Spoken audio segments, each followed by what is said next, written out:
Welcome back to Echo Ridge and another episode here in our Duplicity series, where we are printing a new dupe every single pod. Our next dupe is on the way in 2.3 cycles. We're currently sitting at 48,000 calories, and it is halfway through cycle 10. We have the bedrooms, we have the mess tables. I probably should start, considering it's going to take a few cycles for the mealwood to grow, by putting down a few more planter boxes. Although I don't know if we have the seed. We will see, no big deal. We also are sitting at just over 3 tons of algae and are using 2 oxygen diffusers to supply oxygen for the colony. But this is the point in the next 2.5 cycles, since I'm set and ready for the next duplicant, that I can start making some headway. The name of the game today is going to be all about exploration and trying to see what else we can find. So we're going to start off by continuing to dig up. I am starting off with the 4 high ladders, but we'll probably end up switching over to the 7 high strategy. But for this initial starting biome and the surrounding areas, the 4 high is going to work well because I'm probably going to end up filling it up. We're also still working on our water storage, which this is going to be something else I need to do, is getting into these 2 areas so I can start pumping this over. Now, the bad thing about liquid pumps is they do take 240 watts, and considering your manual generator only produces 400 watts, well, you can quickly drain this battery, so I am going to end up putting this on its own little network. We don't have much of a power requirement beyond this liquid pump, so I'm not worried about getting coal generators online right now, but this should work fine for our initial needs. And since we're going to be over there, I'm going to drain this pod into this one by digging out these 4 tiles and then evening down the floor. Now in this series, I am not using the medium speed or fast speed as often because I need to make sure I'm staying ahead of the game. For instance, in my sidetrack, I completely forgot to load up the mealwood for these planter boxes. And it's things like this that will be the make or break for this colony. So by playing in a slower speed, I can catch little things like that earlier. Although, to be honest, there are just some times that I'm just waiting for the dupes to do things, so ×3 speed it is. In the background, I am still working on research that will be required for the spawn. In this case, we're grabbing some automation wire, which reminds me I'm also going to need the rock crusher to be able to refine that metal, which, as odd as it sounds, I was considering pausing research because we have so much I want to do and, well, we're a little bit behind. I need more dupes! I also figured it's probably time that we added another outhouse and wash basin. Did this get too big to be a room? Yes, it did. Latrines have a maximum size of 64 tiles. We will fix that just by adding another door. And to make sure the dupes are never waiting on a dirty potty, I like to set all the outhouses at a priority of 6. Oh, this reminds me concerning water. I had completely forgot to disable the water cooler. Dupes were draining me of my water supply 1 kilo at a time. It looks like we are able to stay ahead of the game. We have 2 more mealwood seeds to go. I'm going to start tracking those for the time being, at least until the point where I start getting all the ranching in. Speaking of which, on the news front, Noosh is almost there. Another 300 skill points, and then we'll have somebody in critter ranching. Belt-fed Joe is a little bit further away, still requiring around 700 more experience. So why don't we queue up some more things? I think our first hatch ranch can go right here, which probably means I should take a timeout from spawn research and start grabbing grooming stations and then incubators. Incubators are probably going to have to wait. I'm going to really need a cook too. That way I can cook some raw egg. Or maybe we go directly to an evolution chamber. It's a little bit more difficult without shipping and Mechatronics engineering, but we'll make do. In the north, we did find our first geyser. It is a natural gas geyser. I wonder if it was one of the ones that was included in our count. It was not, because we are down to 10 unknown geysers vice the 12, which means the dupes have seen another one. It must be this one right here. We are gonna have to go take a peek at it, as long as I can sort of dig around here to reveal it. I don't want to dig up that tile for sure. That will work out well. And we are paused, which means it's time for another dupe. When you're playing one of these challenges, you sort of look at the negatives before you look at the positives. Both Hassan and Pei are unconstructive. In fact, Hassan is an operator, which you'd think would make a great mechatronics engineering. But you can't really be a mechatronics engineer if you can't build things. So in this case, it's going to have to be the turner, which is okay considering we're going to need a lot of ranchers. Unfortunately, they are nyctophobic, so we're going to have to set up a lamp. Welcome to duplicate number 7, Lady Ruff. It's probably a good idea to set up an entire barracks for all of the nyctophobic troops, because I'm sure we're going to have several. We'll start off with just 2 cots, that should be fine, and then just add a ceiling light. We'll probably end up having to expand this, but for now this will do. What about a polka dot ceiling light? That'll look nice. In fact, I can go over one more, and that light will still hit this cot. Now all of this will eventually change, but for now we'll just end up spaghetti wiring the power to the light. I came in here to work on Lady Ruff's skill points, but Noosh is ready for critter ranching. This is going to be a big deal, because the sooner we can get started on hatches, the sooner I can get the stone hatches, which reminds me, I really hope I have a volcano on this planetoid so I have a renewable source of igneous rock. Maybe we should put Lady Ruff into digging first. We are doing a lot of digging. Plus, they have the improved carry. Yeah, Lady Ruff, you're going to be a digger. One of the cots is done, and Lady Ruff thought they were moving into here. But instead, we will manually assign Lady Ruff there. And I just realized this is only 7 cots. Are we already not able to count here? I guess it doesn't matter too much because this is temporary for a few hundred cycles. 7 duplicates on cycle 13, and we are horribly behind on all these tasks. I think I will end up pausing research after we finish the bare minimums for our ranch. Oh, I also need to move all this stuff out of here because otherwise the hatchy boys will eat it. Oh, flower girl, what did you do? You should be able to get down if you just hop, skip, and jump quickly before Mikey Sheep destroys everything. No, you need to move down before. Thank you, flower girl. No, move down. Oh, it's already unavailable. Now you can go home, flower girl. No, don't do that. Oh, you jumped over this side. Okay, well, I've got one better for you. You're gonna have to dig your way out and then just fall. I couldn't figure out why research was taking so long until I realized, oh, I forgot to move down the pitcher pump. So we've been stalled here at the supercomputer. Here we go. That'll be a little bit better. Another round of skill points, and Belt-Fed Joe is ready for critter ranching as well. And Brian is ready for field research. And this is going to be great because we'll be able to start analyzing some vents and geysers. Only 1 cycle left to the next dupe, so it's time to plant some more mealwood. Suppose we'll do another batch of 5 right here. And we finished up that research, so it's time to put the grooming station in. Now the ranch design on this colony is going to be the tight configuration, and that way we can keep all of the hatches in this small area right here. And we're doing that for 2 reasons. The first is because we're going to have so many ranches. Just a little bit of time it may save, even though the critters do queue up now, it may still save us a second here or there. And that possible savings of a second here or there times 100 critters or 200 critters might make a big difference. The second reason is more theory. If the hatches don't have as many places to walk, the simulation may not have to work as hard when figuring out where they are going. And that has to do with their nav mesh, which I can show you using this hatch here.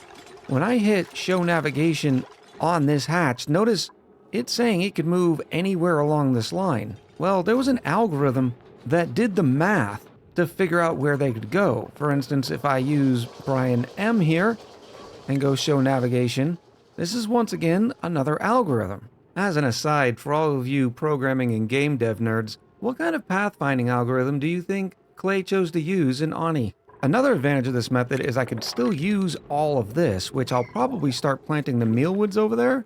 Doesn't really make sense to do it now, but it will help in the long term. And yes, I am manually moving all this stuff over. Don't need to move the coal, that's fine. Nothing else that they can eat is the important thing. We start off with regular hatches. Regular hatches can't eat igneous rock, but they can eat sedimentary rock, which is a little softer. And when they do eat sedimentary rock, their chance of laying stone hatchling eggs increases. So the only thing we're going to be putting in this critter feeder is sedimentary rock for now. The dupes have almost finished putting in the liquid pumps, so now it is time to put in some pipes. I will spaghetti these over here because this will be going away very shortly. And we'll just dump all the water into here. This should be plenty of space. And here it is, halfway through cycle 15. It's time for another dupe. Oh, this time we only have a choice of 2 duplicates. And yes, I do know there is a mod that we could have gotten rid of the care package items, but that I figured was sort of gaming the game. I want to be in between a rock and a hard place when picking between these dupes. In this case, the decision's pretty clear. We can get a +8 rancher, and their only negative is that they have a small bladder. Welcome to the colony, dupe number 8, Critus Pain. We're already experiencing some temperature issues. This biome was just above 30 degrees. I figured it would have been able to hold off, but I was wrong. So we are going to start moving some of these mealwoods up here. You'll notice on the calorie count, while it looks pretty large, I'm trying to make sure the dupes are only eating the meal lice, and the reason why is because of spoilage. First, the muckroot is a great backup food that will never end up going off, whereas the meal lice will. And we don't have any sort of refrigerators or deep freezing storage yet, so I want to keep that meal lice number as thin as possible, with only a day or 2 of food supply. That way the meal lice never has a chance to go off anyway. We'll eventually put in some refrigerators, but now's not the time. Ooh, here's another hatchy boy. I think we'll try 3 hatches to start getting us our supply of stone hatches, which I can also start building that ranch out. The vent over here on the right ended up being a cool steam vent. I'm not very excited about that because we will not have the tech for it for quite some time. What I'd love to find is a polluted water vent, which reminds me I probably should get real bathrooms going as soon as possible, because the sooner we can get these dupes recycling their own pee, the better off we'll be. In fact, in that aim, let's grab sanitation and I'll follow it up with distillation.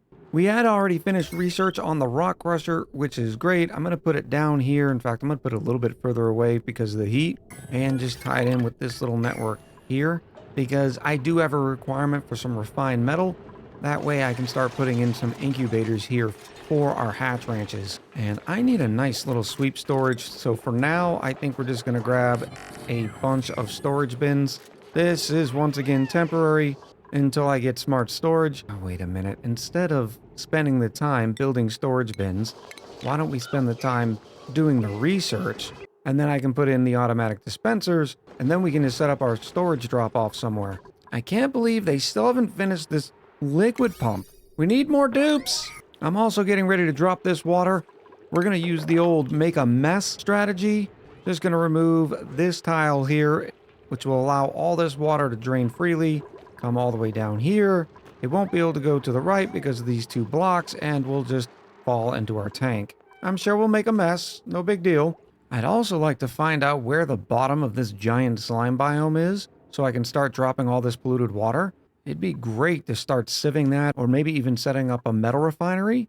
Now, the dupes aren't going to love it, because they're going to be getting the yucky lums breathing all the polluted oxygen, and, well, they're going to be sopping wet a bunch. But all I really have to do is build out a corridor and allow it to drop over here. Ooh, we found another geyser. So I will also set that up. Speaking of digging, we have made it pretty far up towards the top of the planetoid, and so far no more vents or geysers up here. We've been lucky that there's a lot of these little oxalite patches in here, so it keeps this whole dig shaft oxygenated, so the dupes don't have to keep running back and forth to breathe. We're also doing something similar over here, just trying to venture out and get a plan going. We have finished automatic dispensers. I don't have a big plan of where I want these quite yet, so we'll just put them there. And I'll even drop a little bit of water in this tile. And that way we can put things in there like bleach stone or oxalite that we might find, and it won't go off.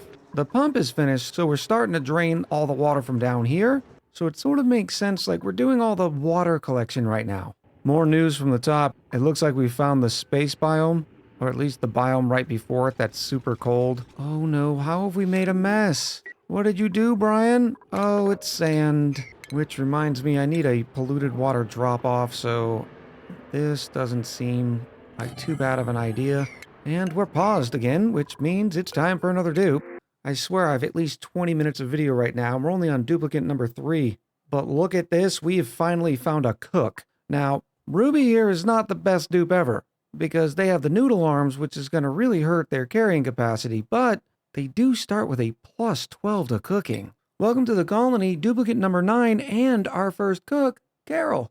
Carol is going to go right into grilling. I don't have a grill set up yet, but that'll be next on the huge list of things that I want to do. On the huge list of things I need to research, the next one coming up is going to be animal control because we need the incubators. And I was doing some other research before I started on smart storage to get the automatic dispensers, but I don't remember what it was. Oh, it was going towards the water sieve. After looking again, this is definitely just the regular space biome because here is the slime, and that's from slimy meteor showers. This planet also has copper meteor showers and ice meteors. The slime meteors make me think it might be a good idea to go dust caps here soon. We're going to want to use all this slime up anyways. Oh, it looks like we filled up on our barracks. We have another 2 cycles until it's time for another dupe, so why don't we put in another pair of barracks? This time we'll use the Stargazer cot, and that will bring us all the way to duplicate number 17. Over here, it looks like we are behind on mess tables. There we go. And poor Carol's being left awake this whole time because they accidentally got assigned to the nyctophobic room. So I'm going to deconstruct that cot for now. I'm also moving all these cots here and then probably going to build the nyctophobic room over here. I don't know what it is, but it doesn't feel like barracks should be on the same level as the printing pod. We've also been digging south down the center of the map, and I'm starting to get really worried. I'm not seeing a lot of vents or geysers. Granted, I know we still have 10 unknown, so all said and done, we'd have a total of 16 geysers if each one of these only appeared once, but I was really hoping for a couple of the duplicates of the water geysers. Research is finished on the water sieve, which means we are ready to put in some real potties, and I'm thinking a pair of them right here would work out great if can I fit them though? No, it does not look like I'd be able to fit them both on that level, so maybe I'll do a top and bottom set. So let's move all this mealwood. We'll put it right up here, separating them by 5 so I can keep easy count of how much mealwood we have. These are all above 50%, so I will wait until they harvest, and I'll get started working on those right after we print another dupe. And look at this! Our nyctophobic bedroom is going to come in handy, because we now have a cook who can also pick things up and set them down in their spare time. Welcome to duplicate number 10 here on cycle 21, the Luke. Now, Luke's priorities are going to be a little bit different, so I want to emphasize what we're doing here. I'm going to double arrow up cooking, but also have tidying, supplying, and storing all single arrowed up. So they'll do all the cooking, and then after all the cooking's complete, then they'll go around doing all the tidying errands, supplying, and storing errands. And only after all those are done, which, let's be honest, they never will be, then they can do everything else. Now, often I end up converting the old bathrooms into the new bathrooms, and I'm doing the same here. When you're doing it, though, you always want to do it sort of piecemeal. I put in a sink and a lavatory just to sort of get everything set up with the pipes, and then from that point, well, we can just plumb them all up, and we sort of know where all the pipes aren't needing to go. Now, this area back here is going to have a special purpose because it's going to be responsible for taking all that polluted water, turning it into regular water, and then additionally, somehow, not quite sure yet, I would like to clean all of that polluted water. Not because you necessarily have to if you're sending it to a SPOM, but in this case, I think it would just be smart. Unfortunately, I've not found any bleach stone or anything yet to make a chlorine room, so maybe that will come later. With duplicate number 11 coming, we need to add another oxygen diffuser, so this will be just fine for now. And in 1.9 cycles, we'll be saying hello. Now, in this initial design, we're going to have 8 lavatories and 8 sinks, which means we could theoretically probably push it to 10 duplicates per shift. Well, that only gets us 80 duplicates. So rest assured, this will not be the only living area on this colony. We're going to have to add a lot more bathrooms, or to tell you the truth, I may end up squishing these shifts and just add more and more shifts too. I'm not quite sure what strategy I'll take, but I at least wanted you to know the method behind my madness. With the bathrooms coming together, we need to discuss a little bit of duplicate P math, everybody's sort of favorite. You'll notice if you click on the lavatory, it says that it requires 5 kilos of water per use. Well, when the duplicate's done and they flush, you end up with 11.7, which means every cycle for every duplicate, you'll have an excess 6.7 kilos worth of water. Now, in this colony, I'm going to be taking that excess and feeding it to thimble reeds, at least for now. Eventually, we'll be able to recycle all of that water and put it into things like a spam. But I don't have a spam yet, so I need to put it somewhere. So we're going to put it in some thimble reeds. Now, a thimble reed can drink 160 kilos per cycle. Well, remember when I told you, for every duplicate you have, you're going to be producing an extra 6.7 kilos. So that means every thimble reed will be able to absorb a little over 23 duplicates worth of polluted water. So this will get us to dupe 50. The other thing I'm doing that's not the smartest is I'm putting a couple compost in here to start trying to take care of some of the polluted dirt that we've stacked up since using the outhouses. Well, because the compost produce heat, we could end up stifling the thimble reeds. But the thimble reeds can go all the way up to 37 degrees, so that's going to be quite some time before that happens. While the dupes are busy cleaning up the bathroom so that they're ready for the final presentation, I've added the electric grill. That way we can start turning all that meal ice into pickled meal. It won't give us any more calories, but it will help it from spoiling. And, quite frankly, kill any germs on it, but we're not worried about that because we don't have any germs. So far, we've been able to stay, pretty clean. What is going on right here? Oh, I know exactly what's happening here. This is my algae bucket. My algae bucket, when we only knew what algae was, had all of organic selected. So let me get rid of all that and only store the algae. I want all the polluted dirt stored right here. Well, and all the rot piles. Oh, happy day, it's dupe time here on cycle 24. And Ellie is automatically disqualified for being an anemic. Sorry, Ellie. Maybe next time. I think Camille is going to win this pod. Their only disadvantage is they're biohazardous. Not a big deal. But they'll be able to do farming, ranching, and some tidying. So I'm going to do a similar thing with Camille's priorities that we did with the Lukes. Or was that Carol? We're already starting to get all of our duplicates confused. Welcome to the colony, dupe number 11. Gina. Ah, yes, it was Luke, who both does cooking and then something else. In Gina's case, they are going to do farming and ranching. And if there's not any farming and ranching, then they can do some tidying, supplying, and storing. Now, the rest of our farmers and ranchers, for instance, Critus Payne here, have either farming or ranching prioritized. Gina's not gonna. Unlike Gina, who's gonna have both farming and critter ranching prioritized the most. That way we can separate it from all the tidying tasks. So I suppose they can get a nice farming hat. Does anybody remember which dupe was the other nyctophobic dupe? I know we have Lady Ruff. Ah, it was Luke. They now have an Unrested Afraid of the Dark debuff, which gives them plus 10% to stress and minus 10% to immunity. So let's make sure the Luke gets a better night's sleep. Also, we have our first incubator in, so our one stone hatchling egg will go there. And then I'm going to start off by putting all the stone hatches. Well, we don't know about stone hatches yet, so I cannot select them in the critter drop-off. But I can start putting the igneous rock in here, as well in the critter feeder. Now, both of these are going to be set to a priority of 4. Until we get the auto sweepers in, that'll be able to manage the supplies automatically. We should have enough dupes where even at a priority of 4, they stay chocked full anyways. As of right now, we only have 113 tons worth of igneous rock. We will be looking for more. I really hope we have at least one volcano. All of our sweeps are taking quite a long time, and I think it's because of the ladder travel. So while we have a quick break in research requirements, I'm going to go find the fire pole. Where are you, fire pole? Here we are. Refined renovations. But I suppose there's no reason why I can't show you the piping path here. While it may look a little jarring at first, it's really quite simple. Once the duplicates use the potty and all of the polluted water ends up going to the top side of the bathrooms, follows this path and goes right inside the water sieve. The water sieve will then clean it and send the clean water back out, where the pipe will loop right around into the next bathroom. Any excess polluted water, in other words, once these pipes are full and the water sieve has no more room to clean the polluted water, well, that excess will bypass the water sieve and then head into the thimble reeds. And as far as priming the bathroom, we have this water line right here. So this will be pretty easy. Flip that bridge, and there we go. Water will come in, and as soon as it does, it will charge the bathrooms and the sinks. And once they start using it, then the whole system will sort of catch up.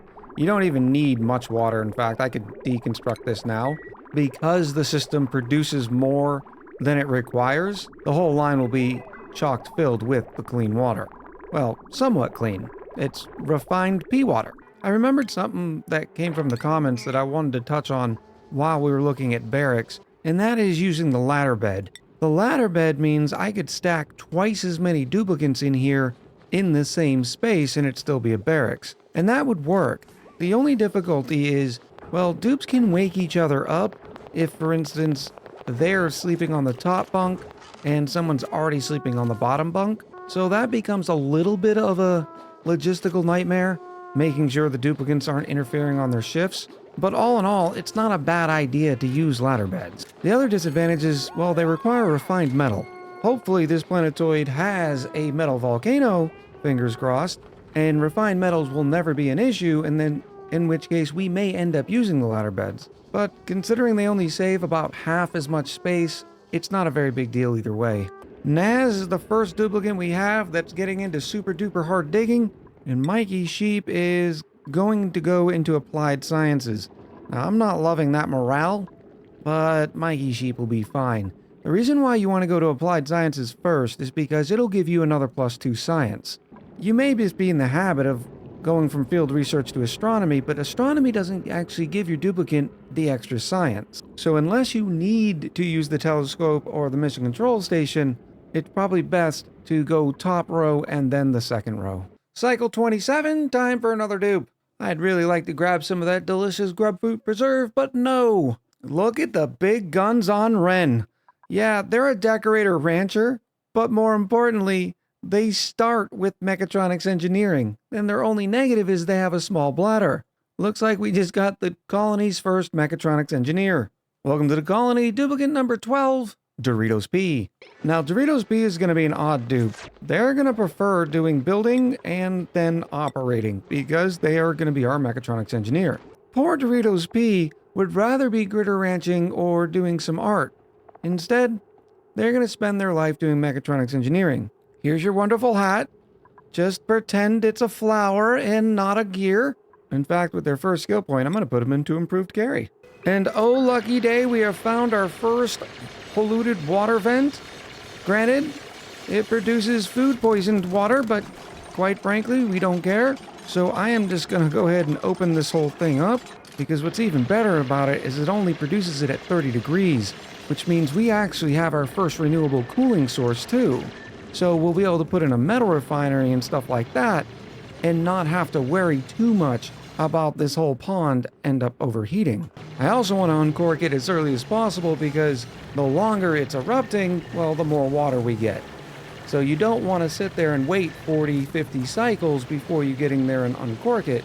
I'm also going to go ahead and analyze it, and so we can start a list of how much water we're able to produce on this colony. The only other exploration update I have for you is we dug to the west over here a little bit, and we're going to keep going, but we're not going to break in here because this is one of those tundra biomes, and I don't want to let that chill out.